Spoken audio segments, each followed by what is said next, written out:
How to turn off the engine oil light to a 2015 Chevy Equinox. You go over here to your menu button. Menus, right? I don't know if you can see it. Right here, hit menu. Hit it again.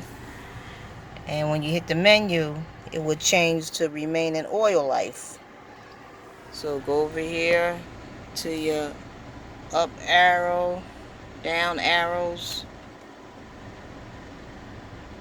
until you see,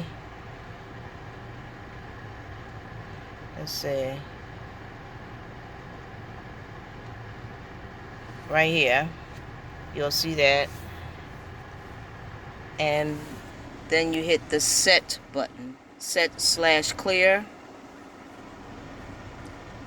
My finger's on that one right there. You'll see that. It says, are you sure that you want to reset? You hit the up arrow and you hit the set button to say yes. And now you have 100% remaining oil. So your light should go out now. Hope this video helped.